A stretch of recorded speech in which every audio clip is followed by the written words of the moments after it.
dois resultados que, no âmbito das ações de monitorização, tiveram que ser adiadas em função de uma reforma de Estado que está a acontecer em Cabo Verde e que se considerou ser mais plausível adiar para outras situações. Sendo assim, foram inseridas atividades para colmatar esse adiamento e ter a mesma abrangência em termos de atividades previstas. Portanto, os resultados fundamentais situam-se em torno da farmacovigilância, da regulação económica de medicamentos e da vigilância sanitária de alimentos, como nós poderemos ver.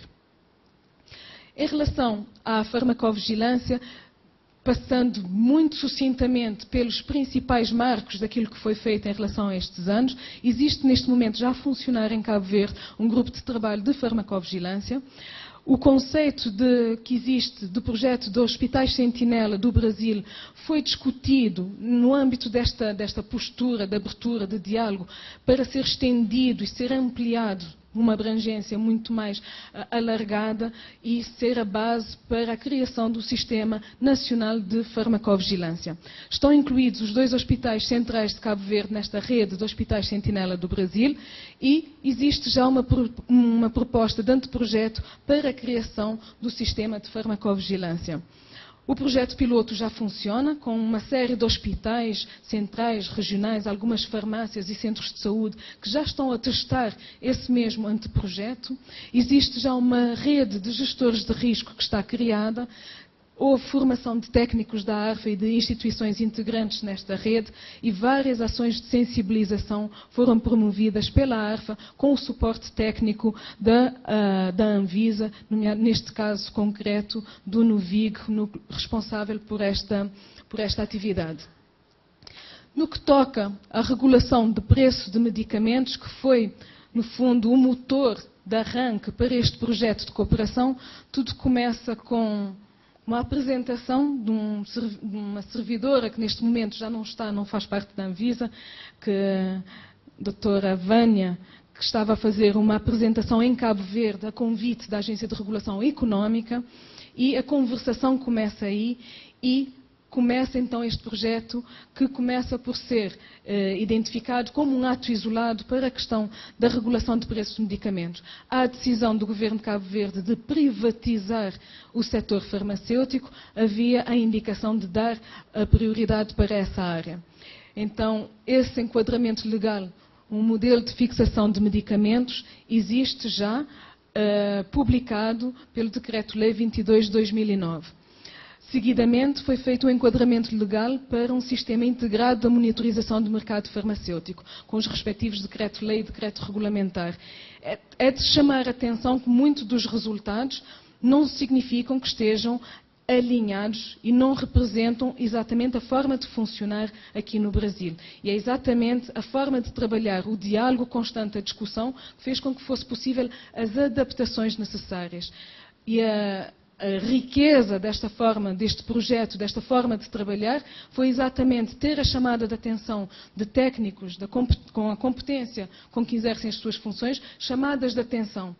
Uma questão, a título de exemplo, tem a ver com o código de medicamentos. Chamaram a atenção ao medicamento aqui, tem diferentes códigos. O código relacionado com o preço, o do registro, existe o código que tem a ver com a comercialização. Portanto, o que nós aqui vemos como resultados em Cabo Verde já resolve alguma dessas situações. Em Cabo Verde, ouvimos essas recomendações, foi criado um código único do medicamento, foi criado um sistema integrado que prevê que a mesma plataforma vai cuidar do registro e também da questão do preço e da farmacovigilância, para que o medicamento tenha sempre uma abordagem conjunta e holística quando for avaliado.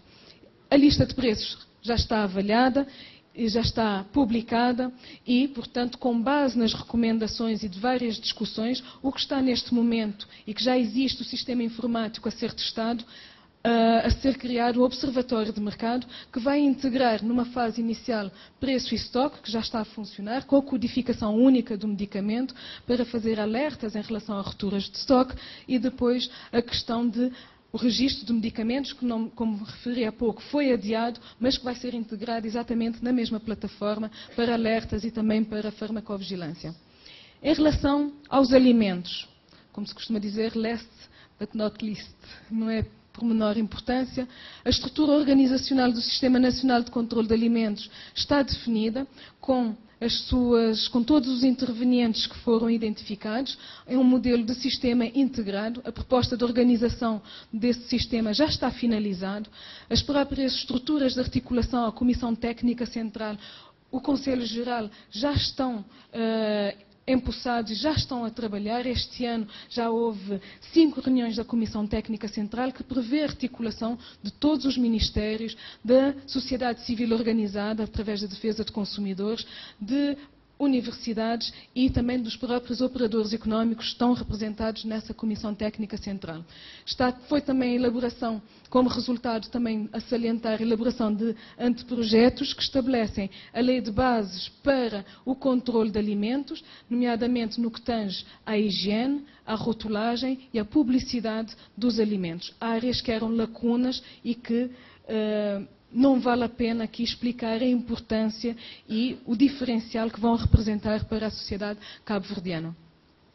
Foi aplicado um instrumento fundamental com apoio da OMS através da OPAS, que é o desempenho, visão e estratégia, e, portanto, adiantei-me um pouco, já referi a questão da Comissão Técnica Central, a revisão que já está em curso e, portanto, a lei de bases para a higiene e rotulagem. Uma pergunta que é normal é os beneficiários. Quem beneficiou deste projeto que implicou tanto trabalho? Existem beneficiários diretos, a nível não só dos técnicos da ARFA, mas sempre que essas questões eram transversais, fez questão de envolver técnicos, nomeadamente da Direção-Geral de Pescas, da Alfândega, do Ministério do Desenvolvimento Rural, portanto, onde está a agricultura, as questões ligadas à agricultura, e Hospitais Centrais de Cabo Verde. Beneficiários indiretos são de referir o próprio Ministério da Saúde, apesar de não haver esta interligação formal, operadores dos setores farmacêutico e alimentar, produtores, importadores que consideram que a sua intervenção está facilitada pelo facto do enquadramento legal ser neste momento claro e poder saberem exatamente em que condições é que estão a operar. E de acordo com o que nós ouvimos por parte de todos os técnicos envolvidos, a própria Anvisa pode ser considerada beneficiária deste projeto de cooperação, porque há sempre um benefício indireto de ter o tempo de parar e questionar. Um espaço que há sempre para analisar, para questionar o próprio processo regulatório. Pelas perguntas de quem está a iniciar realmente, faz e obriga então a pensar. Em resumo, em relação a este projeto, o objetivo específico que foi previsto de promover a capacitação, intercâmbio de informações, experiências nas áreas da regulação farmacêutica e alimentar, podemos considerá-lo francamente como sendo de missão cumprida, foi atingido.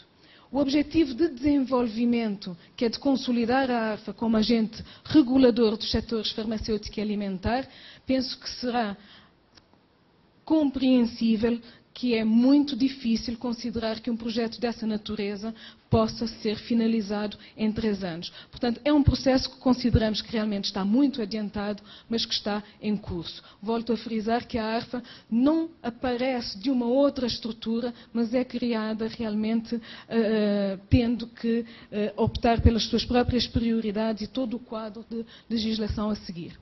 Daí que, pelos resultados positivos, daí que, pelo nível de execução, na monitorização que foi feita a meio percurso, conseguiu-se provar que se não fosse as questões políticas pendentes de decisão da reforma do Estado, seria possível uma execução a 100%. Tanto que os ajustes que foram feitos permitiram que houvesse 100% de execução. Além da taxa de execução que este tipo de projeto já pôde provar, há também a possibilidade de se pensar em outro tipo de contrapartidas. O relacionamento entre entidades de regulação é, sem dúvida, um catalisador de relações comerciais. É claro que a primeira questão é que Cabo Verde é um mercado pequeno. Portanto, o interesse em termos de mercado comercial pode não ser significativo, mas representa uma ponte de entrada com toda a costa africana, nomeadamente com os países da CDAO, de que Cabo Verde faz parte. Outra questão a referir é a questão da consolidação da posição do Brasil como referência no âmbito da cooperação Sul-Sul. A título de exemplo, tanto Moçambique como a Guiné-Bissau já se aproximaram da ARFA para tentar encontrar resultados e partilha de informações que foram obtidas no âmbito deste projeto. E cada vez mais este projeto poderá ser então uma forma de consolidar a Anvisa como uma agência de regulação de referência, não só para os países de língua portuguesa, mas a todo o nível da região africana. Além de que podemos também pensar na amplificação destes resultados pela conjugação que teremos com a convergência técnica e normativa no âmbito da parceria especial que Cabo Verde assinou com a União Europeia e que, portanto, poderá levar à amplificação desses mesmos resultados. E com isso, como explicação, como enquadramento, a partilha aqui vai ao ponto de apresentarmos algumas das propostas dizem respeito a uma segunda fase de projeto de cooperação, de continuidade. A primeira prioridade será de consolidar resultados alcançados e a preocupação é de não dispersar aquilo que já foram os resultados ganhos, mas consolidá-los e apoiar, identificar a implementação de novos instrumentos. Ou seja, regulação económica, essencialmente, e sanitária, seja para medicamentos como produtos farmacêuticos, vigilância sanitária de alimentos e a própria gestão institucional. Na área de medicamentos, a proposta para a segunda fase prende-se essencialmente com a regulação económica para a aferição do impacto e ajustes que têm que ser feitos ao modelo que foi criado. Na área da farmacovigilância, para a validação do sistema que está proposto e a fazer a sua implementação efetiva. Na parte de registro, iniciar então todo o processo, o marco legal e identificação de requisitos mínimos, considerando que foi uma das atividades adiadas. Na área de alimentos, a proposta contém apoio e suporte no âmbito do Codex Alimentares, a transposição de regulamentos técnicos de Codex Alimentares, o sistema de controle de alimentos, as suas ferramentas de suporte mais importantes e a vigilância das doenças transmitidas por alimentos. Em termos transversais, consideramos fundamental ter o suporte nas questões relacionadas com as boas práticas regulatórias. O facto de estarmos ainda numa fase muito inicial, consideramos ser essencial fazer realmente todo o acerto e toda essa preparação logo à nascença. Portanto, tanto seja pelas boas práticas regulatórias, a proposta da agenda regulatória, onde nós, no âmbito do sistema de controle de alimentos, já temos um trabalho iniciado da escutação de prioridades para 2012, mas a formalização desse tipo de instrumentos seria realmente muito importante. E também o âmbito do projeto e do Canvisa, consideramos que a comunicação, a informação é um instrumento fundamental, muito potente para a regulação e que é uma experiência muito válida que poderia ser partilhada entre a ARFA e a Anvisa. Portanto, eu ficava por aqui. Para terminar, tenho que apresentar os agradecimentos a todos, e volto a sublinhar, todos os servidores da Anvisa, alguns mais diretamente, outros menos, portanto, de uma forma mais indireta, pela competência, pela sua disponibilidade, pela lição de profissionalismo que foi demonstrada, pelo exemplo de dedicação. Muitas vezes as missões em que os técnicos vieram, nunca ninguém olhou para as horas para a saída daqui, do local de trabalho, a continuidade na discussão.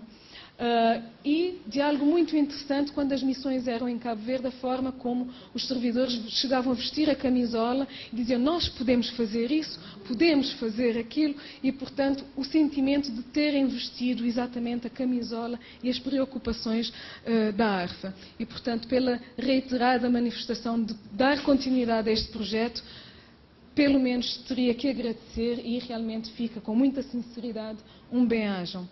E outros agradecimentos têm que ser deixados também à Agência Brasileira de Cooperação, portanto à ABC, do Ministério das Relações Exteriores, à Direção Nacional de Assuntos Políticos e Cooperação dos Ministérios das Relações Exteriores de Cabo Verde, porque tornaram possível este projeto, um apoio incondicional, seja para a sua preparação, para o seu planeamento, para a sua monitorização e execução, que é isso que vai tornar possível